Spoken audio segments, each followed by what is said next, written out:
जय हिंद साथियों, ABS mathematics में आप सबों का स्वागत है। आज फिर हम एसपीडी के साइंस लेकर आप लोगों के समक्ष उपस्थित हूँ। ये वीडियो जो बना रहे हैं स्पेशल रेलवे का परीक्षा को ध्यान में रख के बना रहे हैं। आप सभी से गुजारिश है कि आप सभी वीडियो से जुड़ जाएं और वीडियो को शुरू से अंत तक देखें। अगर वीडियो अच्छा लगे तो वीडियो को लाइक कर दीजिएगा और चैनल को सब्सक्राइब कर लीजिएगा। चलिए वीडियो को शुरू किया जाए। प्रश्न है कि भारतीय कृषि अनुसंधान संस्थान कहाँ पे है? तो ये भारतीय कृषि अनुसंधान संस्थान जो है साथियों, ये नई दिल्ली में है। भारत की राजधानी नई दिल्ली में है। फिर है, भारत में हरित क्रांति का जन्मदाता कौन है? भारत में हरित क्रांति का जन्मदाता साथियों एम.एस. स्वामीनाथन को माना जाता है। एम.एस. स्वामीनाथन भारत में हरित क्रांति का जनक है। फिर है, प्राकृतिक कृषि का अन्वेषक है। प्राकृतिक कृषि का अन्वेषक है साथियों, इसमें 4 ऑप्शन है। Masanobu Fukuoka, MS. Randhawa, MS. Swaminathan, Norman Borlaug.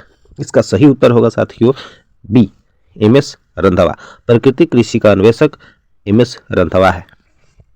फिर अगला प्रश्न है साथियों, भारत में फसल के प्रकार को निर्धारित किया गया है। भारत में फसल के प्रकार को निर्धारित किया गया है वर्षा के परिणाम तथा तापक्रम द्वारा। वर्षा के परिणाम तथा तापक्रम द्वारा भारत के फसल के प्रकार को निर्धारित किया गया है। फिर अगला है, रेगिस्तान में पाई जाने वाली वनस्पति को क्या कहते हैं? रेगिस्तान में पाई जाने वाली वनस्पति को जीरोफाइट कहा जाता है साथियों। फिर अगला प्रश्न है, भारत में फूलों की अधिकतम किस्में पाई जाती हैं, मतलब किस राज्य में पाई जाती हैं?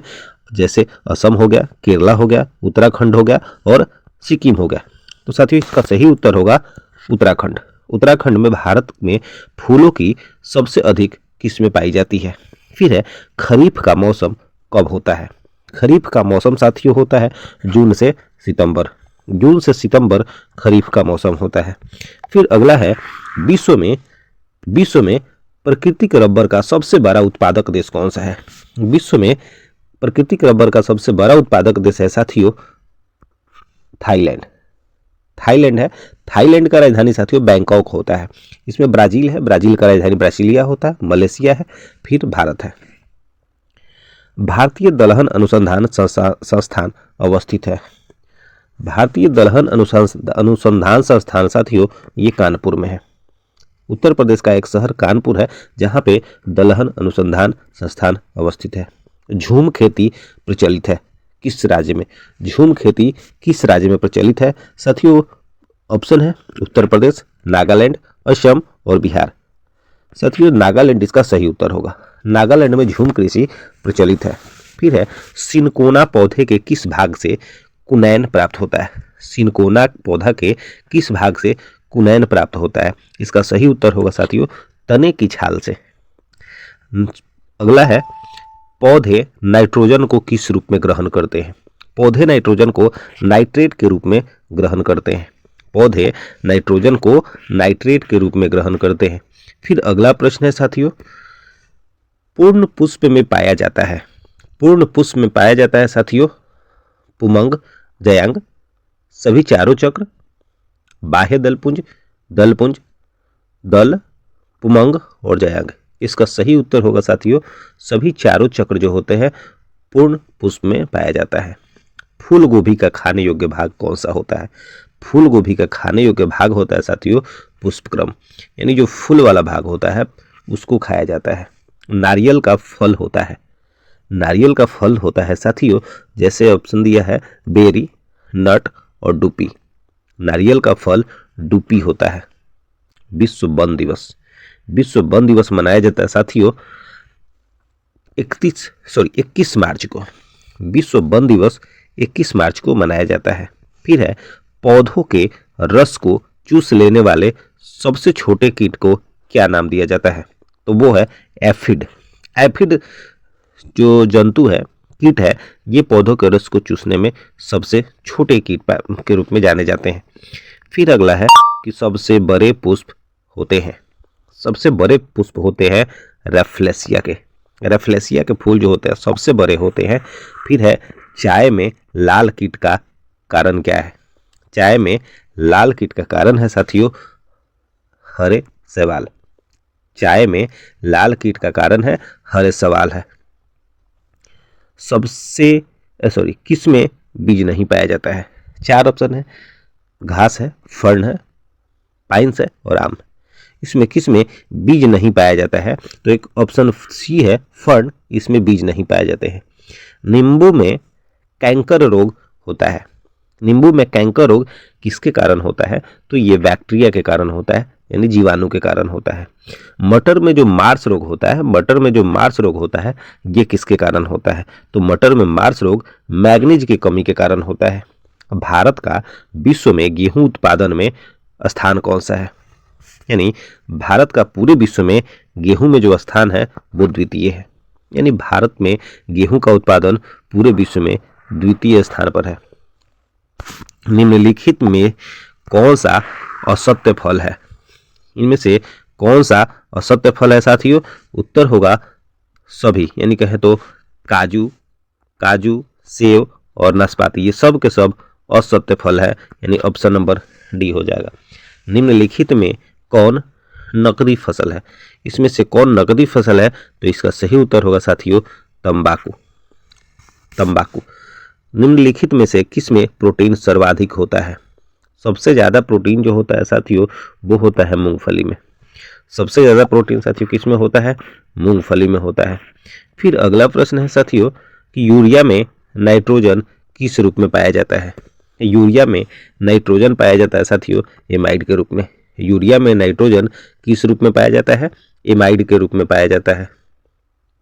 फिर अगला है सोयाबीन की उत्पत्ति कहाँ हुई है? सोयाबीन की उत्पत्ति जो हुई है वो हुई है चीन में। चीन में सोयाबीन की उत्पत्ति हुई। हरित क्रांति के दौरान किस खाद्यान्न का उत्पाद बढ़ा था? तो ये बढ़ा था साथियों गेहूं का।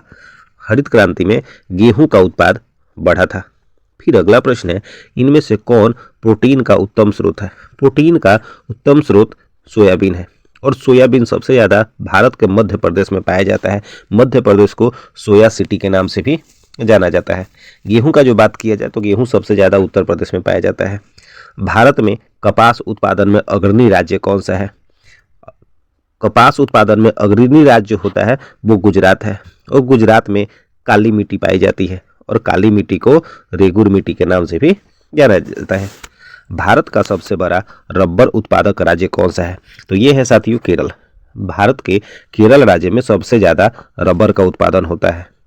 फिर अगला प्रश्न साथियों क्षारीय मृदाओं को सुधारने के लिए उपयुक्त रसायन कौन सा है? क्षारीय मृदा को सुधारने के लिए 4 जो ऑप्शन दिए हैं इसमें से कौन सा है जो इसको सुधार सकता है? तो उत्तर होगा साथियों जिप्सम। जिप्सम क्षारीय मृदा में सुधार ला सकता है। रेड रॉट जो है ये एक रोग है जो किसी फसल में होता है। वो कौन सा फसल है? जैसे गन्ना है, कपास है, केला है और मूंगफली है। इसका सही उत्तर होगा साथियों ऑप्शन नंबर ए गन्ना। गन्ना में कभी कभी क्या होता है कि बीच में जब उसको हम लोग रस चूसने के लिए छीलते हैं तो उसमें लाल लकीर टाइप का दाग बना होता है, उसी को रेड रॉट कहा जाता है। भारत में निम्नलिखित किस फसल का सबसे ज़्यादा क्षेत्रफल है? भारत में सबसे ज़्यादा क्षेत्रफल में धान का खेती किया जाता है। भारत में सबसे ज़्यादा क्षेत्रफल में धान का खेती किया जाता है। भारत का केंद्रीय औषधि अनुसंधान संस्थान कहाँ स्थित है? 4 ऑप्शन है, दिल्ली है, चेन्नई है, बेंगलोर है और लखनऊ है। इसका सही उत्तर होगा साथियों लखनऊ जो उत्तर प्रदेश का राजधानी है। मानव शरीर का सबसे पहले उपयोग में लाया जाने वाला अनाज कौन सा है? मानव द्वारा सबसे पहले उपयोग में लाया जाने वाला अनाज कौन सा है? तो ये होगा जौ सबसे पहले मानव द्वारा सबसे पहले जौ का उत्पादन किया गया था या उसको अपनाया गया था। फिर अगला है संसार में सबसे अधिक तिल का उत्पादन करने वाला देश कौन सा है? तिल का उत्पादन करने वाला देश भारत है। संसार में सबसे अधिक तिल का उत्पादन अपने भारत में होता है। भारत का राजधानी हम लोगों को साथियों पता है नई दिल्ली है। निम्नलिखित में से कौन केसर का उत्तम स्रोत नहीं है? यानी कहा जाए तो केसर का उत्तम स्रोत कौन सा नहीं है? क्रोसिन, कैरोटीन, राइबोफ्लेविन और केसर तेल। इसका सही उत्तर होगा साथियों कैरोटीन इसका सही उत्तर होगा। अब अगले प्रश्न की तरफ चलते हैं। निम्नलिखित में से श्वेत क्रांति का संबंध किससे है? श्वेत क्रांति का संबंध दूध उत्पादन से है। श्वेत क्रांति का संबंध दूध उत्पादन से है। श्वेत क्रांति एक ऑपरेशन फ्लड आया था 1970 ईस्वी में, तो ऑपरेशन फ्लड का संबंध श्वेत क्रांति से ही है। भारत में सर्वाधिक दूध देने वाली बकरी कौन सी है? भारत में सर्वाधिक दूध देने वाली बकरी जमुना पारी है। भारत में जो बकरी का अनुसंधान है वो मखदूम में है। भारत में बकरी अनुसंधान केंद्र मखदूम में है। फिर है मुर्रा। मुर्रा किस पालतू प्राणी की नस्ल है? मुर्रा किस पालतू प्राणी की नस्ल है? तो वो भैंस की है। दूध में कौन सा तत्व कम मात्रा में पाया जाता है? दूध में कौन सा तत्व कम मात्रा में पाया जाता है? कोबाल्ट। कोबाल्ट। सर्वाधिक पशुधन किस राज्य में पाया जाता है? सबसे ज्यादा पशु जो पाए जाते हैं वो किस राज्य में पाए जाते हैं साथियों? उत्तर प्रदेश में पाए जाते हैं। उत्तर प्रदेश का राजधानी लखनऊ है और वहां के मुख्यमंत्री आदित्य योगीनाथ है। फिर है किसकी उपस्थिति के कारण दूध का रंग सफेद होता है? दूध जो होता है सफेद होता है, उसमें केसिन पाया जाता है। केसिन पाए जाने के कारण दूध का रंग सफेद होता है। फिर है ऑपरेशन फ्लड। अभी थोड़ा देर पहले साथियों बात किए थे कि ऑपरेशन फ्लड निम्नलिखित में से किससे संबंधित है? तो ये ऑपरेशन फ्लड जो है दूध आपूर्ति से संबंधित है। दूध आपूर्ति से संबंधित है ऑपरेशन फ्लड, और ऑपरेशन फ्लड जो है वो 1970 ईस्वी में आया था। फिर अगला है दुधारू पशुओं की निम्नलिखित बीमारियों में से कौन सा बीमारी संक्रमणीय है? दुधारू पशुओं में, तो इसका सही उत्तर होगा साथियों ऑप्शन नंबर डी, यानी माउथ एंड फुट रोग, एंथ्रैक्स रोग और ब्लैक क्वार्टर रोग। ये सब के सब संक्रमणकारी रोग है जो दुधारू पशुओं में होते हैं। भारत में श्वेत क्रांति का जनक किसको कहा जाता है? भारत में श्वेत क्रांति का जनक वर्गीज कुरियन को कहा जाता है। भारत में श्वेत क्रांति का जनक किसको कहा जाता है साथियों? तो ये वर्गीज कुरियन को कहा जाता है। फिर है निम्न में किसके दूध में वसा की मात्रा सर्वाधिक होती है? वसा की मात्रा सबसे ज्यादा होती है, वो होती है किसके दूध में? तो रेंडियर के दूध में। रेंडियर एक पशु है, उसके दूध में सबसे ज्यादा वसा पाया जाता है। गरीबों की गाय किसको कहा जाता है? तो गरीबों की गाय साथियों बकरी को कहा जाता है। बकरी को कहा जाता है गरीबों की गाय। फिर अगला प्रश्न देखा जाए साथियों, 12 नंबर प्रश्न है कि बकरी की किस नस्ल को जर्सी भी कहा जाता है? बकरी की किस नस्ल को जर्सी भी कहा जाता है? तो इसका सही उत्तर होगा साथियों एंग्लो नूबियन। एंग्लो नूबियन नस्ल जो है वो बकरी की जर्सी नस्ल है। विश्व की दूध की रानी किस नस्ल की बकरी को कहा जाता है? इसका सही उत्तर होगा साथियों सानेन। सानेन बकरी जो होती है इसको विश्व की दूध की रानी कहा जाता है। सानेन बकरी को विश्व की दूध की बकरी के नाम से जाना जाता है। मेरिनो क्या है? मेरिनो भेड़ का नस्ल है। मेरिनो है वो भेड़ का नस्ल है। सबसे बड़ा जीवित पक्षी कौन सा है? सबसे बड़ा जीवित पक्षी जो है वो शुतुरमुर्ग है। सबसे बड़ा जीवित पक्षी कौन सा है? शुतुरमुर्ग है। अंडा देने वाला स्तनधारी इन चारों में से कौन है? अंडा देने वाला स्तनधारी कौन है साथियों? इसमें है कंगारू है, डकवीड प्लेटिपस है, ओपोसम है, उदबिलाव है, जिसको वाटर अर्थ के नाम से भी जाना जाता है। इसका सही उत्तर होगा साथिया option number B, duckweed platypus. इसका सही उत्तर होगा जो अंडा देने वाले स्तनधारी है। फिर है एपी कल्चर। एपी कल्चर में किसका अध्ययन किया जाता है? तो साथियों एपी कल्चर में मधुमक्खी पालन का अध्ययन किया जाता है। फिर आगे का जो प्रश्न है इसको देखें। इससे पहले आपको बता दूं कि आप लोग एबीएस मैथमेटिक्स से जुड़े हुए हैं और एबीएस मैथमेटिक्स अभी फिलहाल में आप लोगों के लिए साइंस का प्रश्न करवा रहा है। जो फिलहाल में जो टेक्नीशियन का परीक्षा चल रहा है या आने वाला एनटीपीसी का जो परीक्षा है उसके लिए बहुत सहायक होने वाले हैं। वीडियो ये प्रश्न जो भी ला रहे हैं बहुत मेहनत कर रहे हैं ये बनाने में। आप लोग मेरे मेहनत के लिए एक लाइक ज़रूर कर दीजिएगा और अच्छा लगे तो चैनल को सब्सक्राइब भी कर लीजिएगा साथियों। अगला प्रश्न देखते हैं, निम्न में से कौन सा पशु जुगाली नहीं करता है?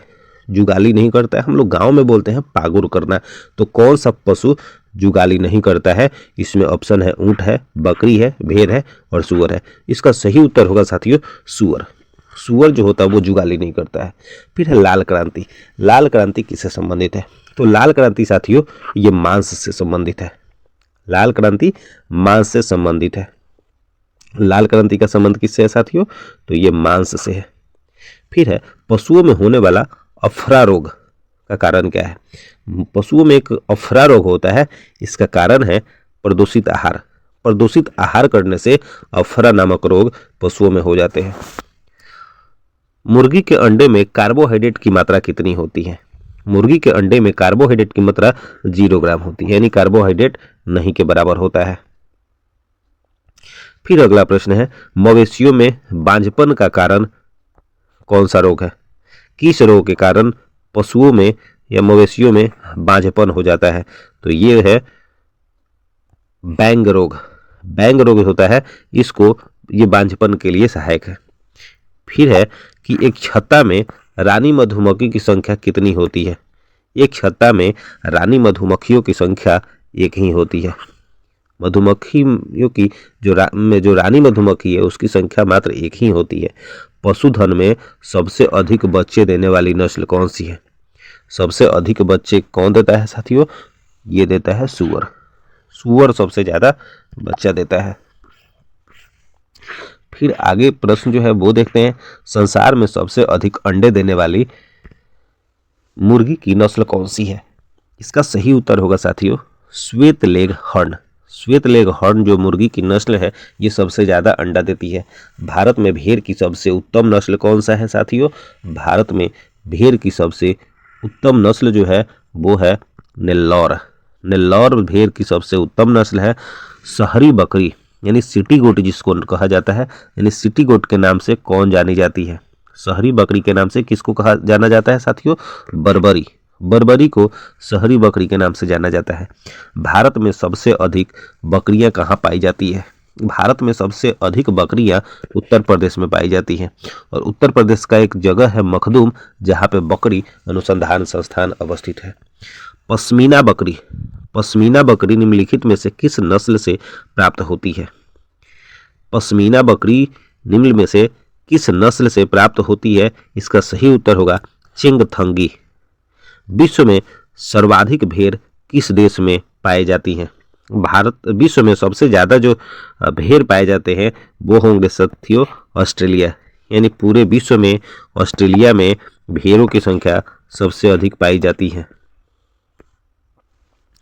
फिर अगला है मवेशी और भैंसों के ऊपर, मवेशी और भैंसों के ऊपर और निचले जबड़े में अस्थाई कृदंतों की कुल संख्या कितनी होती है? कृदंत मतलब कुतरने वाले जो दांत होते हैं उसकी संख्या कितनी होती है? तो 8 होती है साथियों। कृत्रिम निषेचन के लिए सांड के वीर्य को संचित करते हैं, किसमें संचित करके रखते हैं साथियों? तो वो करते हैं द्रव नाइट्रोजन में। कृत्रिम निषेचन के लिए सांड का जो वीर्य होता है वो संचित रखते हैं हम लोग द्रव नाइट्रोजन में। भारत में गाय की लगभग कितनी नस्लें पाई जाती हैं? तो भारत में लगभग देखा जाए तो 32 नस्ल पाई जाती हैं। भारत में गाय की लगभग 32 नस्लें पाई जाती है। दूध उत्पादन में भारत का विश्व में कौन सा स्थान है? विश्व में भारत का स्थान प्रथम है दूध उत्पादन में। भारतीय डेयरी निगम की स्थापना कब हुई थी? भारतीय डेयरी निगम की स्थापना 1970 ईस्वी में हुई थी, जब ऑपरेशन फ्लड हुआ था। भारत में डेयरी निगम जो है इसका स्थापना 1970 ईस्वी में हुआ था। नीली क्रांति किससे संबंधित है? नीली क्रांति जो संबंधित है साथियों वो है मत्स्य उत्पादन से। नीली क्रांति किससे संबंधित है? मत्स्य उत्पादन से संबंधित है। और फिर अगला और आज का अंतिम प्रश्न है, मुर्गियों की सबसे खतरनाक बीमारी कौन सी है? मुर्गियों की सबसे खतरनाक बीमारी है साथियों option number B Ranikhet. Ranikhet जो है ये मुर्गियों की सबसे खतरनाक बीमारी है। आज वीडियो में इतना ही रहने देते हैं साथियों। अब फिर नेक्स्ट डे नए वीडियो के साथ, नए उमंग के साथ, नए जोश के साथ फिर हम एक बार आप लोगों के समक्ष उपस्थित होंगे। तब तक के लिए जय हिंद।